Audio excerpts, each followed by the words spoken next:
ஓம் சரவணபவ. அன்பர்கள் அனைவருக்கும் ஆத்ம வணக்கங்கள். இந்த பதிவு ஏப்ரல் மாதம் நடைபெறவிருக்கும் பொதுவான பலன்களை ராசி பலனாக காணவிருக்கிறோம். இந்த ஏப்ரல் மாதத்தில் ஒரு 5 கிரகம் நம்மளுக்கு மிரட்டல் விடுத்து கொண்டிருக்குது. இந்த 5 கிரகங்கள் நமக்கு ஆட்டத்தை காட்டுமா, இல்லை அடித்து ஆடி களம் இறங்கணுமா, இல்லை அதிர்ஷ்டத்தை தருமா அப்படின்னு டைட்டில் வைக்கலாம். ஏன்னா அந்த அளவுக்கு இந்த 5 கிரக கூட்டணி கால சக்கரத்தின் 12ஆம் இடத்தில் அமர்ந்து சூரியன், சுக்கிரன், புதன், சனி, ராகு இந்த கூட்டணி 12 ராசிக்கு எப்படிப்பட்ட பலன்களை அளிக்க இருக்குதுன்னு பார்க்க இருக்கிறோம். இதில் புதன் இந்த மாதம் 3ஆம் தேதி வக்ர நிவர்த்தி அடைஞ்சிருவார். சுக்கிரன் இந்த மாதம் 13ஆம் தேதி வக்ர நிவர்த்தி அடைஞ்சிருவார். செவ்வாய் மாத ஆரம்பத்தில் அவர் மிதுனத்தில் இருப்பார். 2ஆம் தேதியே உடனே கடகத்தில் அமர்ந்து விடுகிறார்.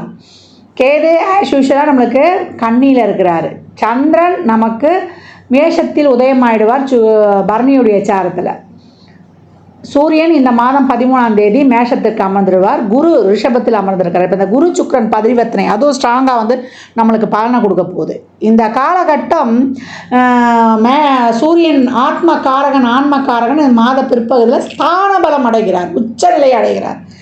நீ கவலைப்படாதப்பா, உன்னை நான் பார்த்துக்கிறேன்ப்பா, உனக்கு ஒன்றுன்னா ஓடியாந்துடுறேன்ப்பா அப்படின்னு நம்ம சொல்லிட்டனாலே அங்கே சூரியன் சிறப்பாக ஆக்டிவேட் ஆகிடும். ஆண் பெண் இருவருக்குமே, குறிப்பாக ஆணுக்கு சூரியன் பலமாக இருக்கணும். யார் எழுந்து நிற்கணுனாலுமே சூரியன் பலமாக இருக்கணும். உடலில் உள்ள அனைத்து எலும்புகளுக்கும் காரகன் சூரியன். அதனால் அந்த ஆன்ம காரகன் பலமாக இருக்கணும்னா அடுத்தவங்களுக்கு தைரியம் கொடுத்துட்டாலே போதும், இயல்பாக சூரியன் ஆக்டிவேஷன் ஆகிடுவார்.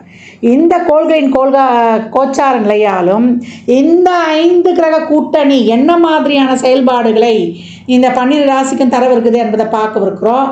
பதிவினை முழுமையாக கேளுங்க, ஸ்கிப் பண்ணாதீங்க. இதில் சொல்லியிருக்கிற எளிமையான வழிபாடுகள், வாழ்வியல் செயல்பாடுகளை பின்பற்றி உங்கள் வாழ்வை வளமாக்கி கொள்ளுங்கள்.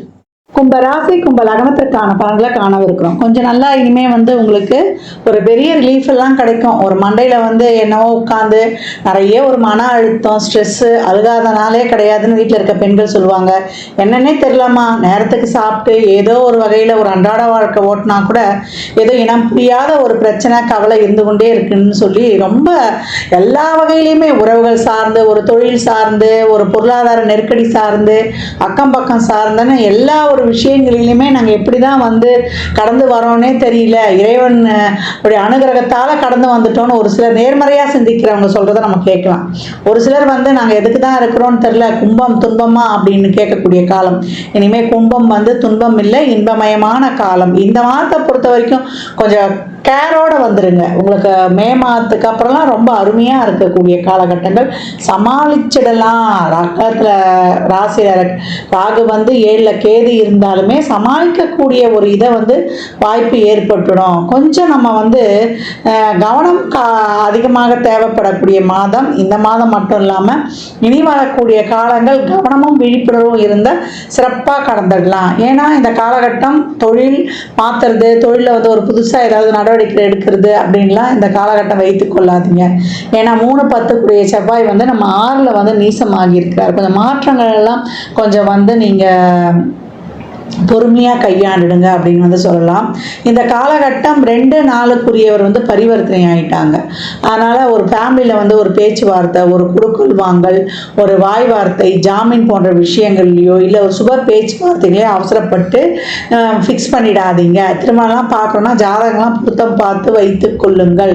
அவசரப்பட்டு பொண்ணு வீடு மாப்பிள்ளை வீடுலாம் பார்க்க சொல்லிடுறேன்னா சொல்லாதீங்க. ஒரு நல்ல வார்த்தைகள்லாம் பேசணும்னா நம்ம பேச வேண்டியது எப்போ பேசுகிறோம், ஒரு வைகாசி மாதம் அந்த மாதிரி நீங்கள் ஒரு முகூர்த்த டேட்டோ இல்லை ஒரு நல்ல காரியங்கள் செய்கிறத வைத்துக் கொள்ளுங்க. இந்த காலகட்டம் கும்பம் தொழில் செய்கிற இடங்களில், நம்ம வீட்டில், வெளியில், அக்கம் பக்கத்தில் பேச்சில் ரொம்ப கவனமாக இருக்கணும். ஒரு வார்த்தை வெல்லும், ஒரு வார்த்தை கொல்லும். அதே போல் தொழிலில் அதிரடியான மாற்றங்கள் செய்கிறேன்னு இப்போ எதுவும் இறங்கி விடாதீங்க. இந்த காலகட்டம் நீங்கள் எதுவும் ஒரு புதுசாக அடுத்து வரக்கூடிய காலங்களில் நாங்கள் சிறப்பாக செயல்பட போகிறோன்றதுக்கெல்லாம் நீங்கள் விவரங்களை சேகரிப்பதும் அதை நீங்கள் கண்காணிப்பதுமாக இருக்கணும். பொருளாதார நெருக்கடி அதிக அளவில் சந்தித்தவர்கள் இந்த மாதம் கைக்கு வாய்க்கு சரியாக இருக்குமா, வர்ற வருமானம் அது பாட்டு செலவாகிட்டே போகுது, குடும்ப தேவைகள், எதிர்பாராத செலவு, இல்லை வருமானமே இல்லை, நிறைய தொழிலை போட்டு முடங்கிடுச்சு அப்படின்னு சொல்லக்கூடியவர். கும்பத்தில் நிறைய பேர் இப்போ வருமானம் தான் இல்லை அப்படின்ற ஒரு சொல் வந்து இருந்துக்கிட்டே இருக்குது அப்படின்னு வந்து சொல்லலாம். இல்லத்தரசிகளுக்கு இனி வரும் இருக்கக்கூடிய அந்த ஒரு மன அழுத்தம், ஒரு பாரம், இதெல்லாம் வந்து கொஞ்சம் கொஞ்சம் கொஞ்சமாக குறையும் அப்படின்னு வந்து சொல்லலாம். உங்களை பொறுத்த வரைக்கும் எல்லா வகையிலையுமே ஒரு நீங்கள் எதிர்பார்த்த செயல்கள் நடக்கலையே, ஒரு சாதாரண விஷயம் கூட நம்ம நினச்சது நடக்கலையே அப்படின்ற ஒரு ஸ்ட்ரெஸ்ஸு வந்து இருந்து கொண்டே இருக்குது அப்படின்னு வந்து சொல்லியாச்சு. கும்பத்தை பொறுத்த வரைக்கும் இந்த காலம் வந்து எல்லா விஷயங்கள்லையும் ஒரு பொறுமை, நிதானம், சகிப்புத்தன்மை மேற்கொள்ளுங்க. உடல் ஆரோக்கியத்தில் கவனம் வச்சுருங்க. நிறைய இறை வழிபாடு மேற்கொள்ளுங்க. ரொம்ப வந்து ஸ்ட்ரெஸ்ஸாக இருந்தால் கோயிலில் போய் ஒரு தீபம் ஏற்றிட்டு அப்படியே அந்த தீபத்துக்கு முன்னாடி அமைதியாக உட்காந்துருங்க. இல்லை அந்த கோயில் கருவறையிலேயே நம்ம அந்த கோயில் வளாகத்திலேயே ஒரு 5 நிமிடம் மெடிடேஷன் பண்ணிட்டு வாங்க.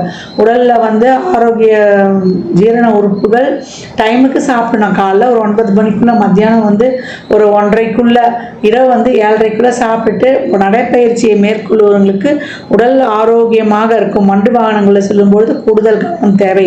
மாணவர்கள் வந்து இந்த காலகட்டம் படிப்பில் அதிக கவனத்தை செலுத்தி உங்களுடைய எதிர்காலத்திற்கான திட்டங்களை வந்து திறம்பட மேற்கொள்ளுங்க அப்படின்னு வந்து சொல்லியாச்சு. இந்த காலகட்டத்தை பொறுத்த வரைக்கும் உங்களுடைய அனைத்து விஷயங்கள்லையும் ஒரு பொருளாதாரம் கொடுக்கல் வாங்குறது, ஒரு உங்கள் உடல்நிலை, உடல் சார்ந்த விஷயத்தில் எல்லாத்துலேயும் கொஞ்சம் கூடுதல் கவனம் எடுத்துக்கொள்வது ரொம்ப சிறப்பு. எல்லாமே நடக்கும் செயல்கள், அதற்கான முயற்சியை போடுங்க, அதற்கான வழிமுறைகளை கையாளுங்க. ஆனால் இறுதி முடிவு இப்போ எடுக்காதீங்க. யாருக்கும் வந்து எந்த உத்தரவாதத்தையும் கொடுத்துடாதீங்க. அதெல்லாம் அடுத்து வரக்கூடிய மாதங்களை நம்ம கொடுத்துக்கலாம். மற்றபடி கும்பம் ஒரு நார்மலாக ஒரு லைஃப் ஓடுது, ஒரு நார்மலாக ஒரு ஜாபில் இருக்கிறோம், நார்மலாக சம்பாதிச்சுட்டு போகுது அப்படின்னா விட்டுருங்க. அந்த லைஃப் அப்படியே இருக்கட்டும். வயதில் மூத்தவங்க இந்த காலகட்டம் வந்து ரொம்ப நீங்கள் வந்து உடல் ஆரோக்கியத்தில் மட்டும் கவனம் வச்சுக்கிட்டு ரொட்டீன் லைஃப் சிறப்பாக போனாலே நிம்மதின்னு கிருஷ்ணா ராமா கோவிந்தான்னு ஒரு பெரிய கும்பிடு போட்டுட்டு கடந்து வந்துடுங்க. கும்ப ராசி லக்னக்காரர்கள் கோளறு பதிகம் படிப்பது, அதே போல் சிவ வழிபாடு செய்வது, பிரதோஷ தினங்களில் அபிஷேகத்திற்கு நீங்கள் வந்து உங்களால் இயன்ற பொருள் எது வேணுமானாலும் வாங்கி கொடுக்கலாம். கரும்புச்சாறு வாங்கி கொடுங்க, ரொம்ப தன வருவாய் சிறப்பாக இருக்கும். கும்ப ராசி லக்னக்காரர்கள் அனைத்து விதமான நலன்களையும் பெற என் மனமார்ந்த வாழ்த்துக்களை தெரிவித்துக் கொள்கிறேன். இந்த காலகட்டம் 12 ராசிகளும் வந்து இந்த அன்னதானம் பண்ணுறதை தாராளமாக பண்ணுங்கள்.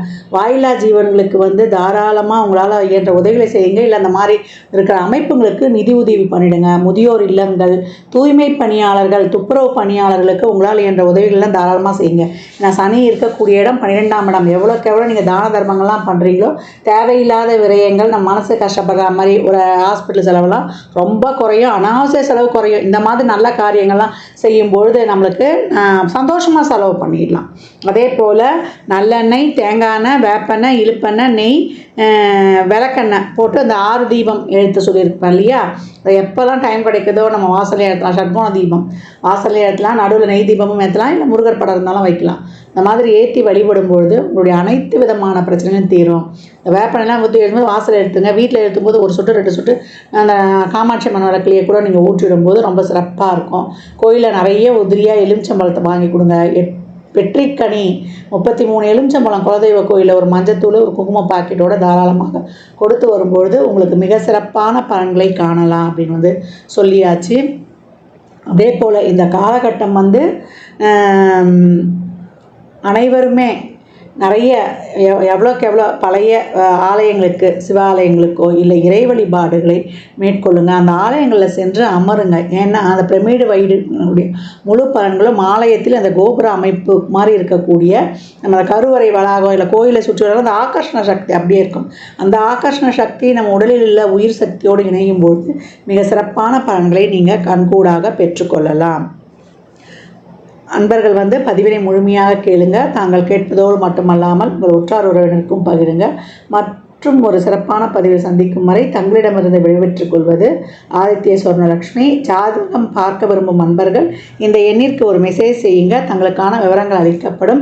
அப்பாயின்மெண்ட் பெற்றுக்கொள்ளலாம். ஜாதகம் சிறந்த முறையில் கணித்து பார்த்து தரப்படும். வாஸ்து பார்த்து தரப்படும். வாஸ்துப்படி வீடு கட்ட பிளான்கள் போட்டு தரப்படும்.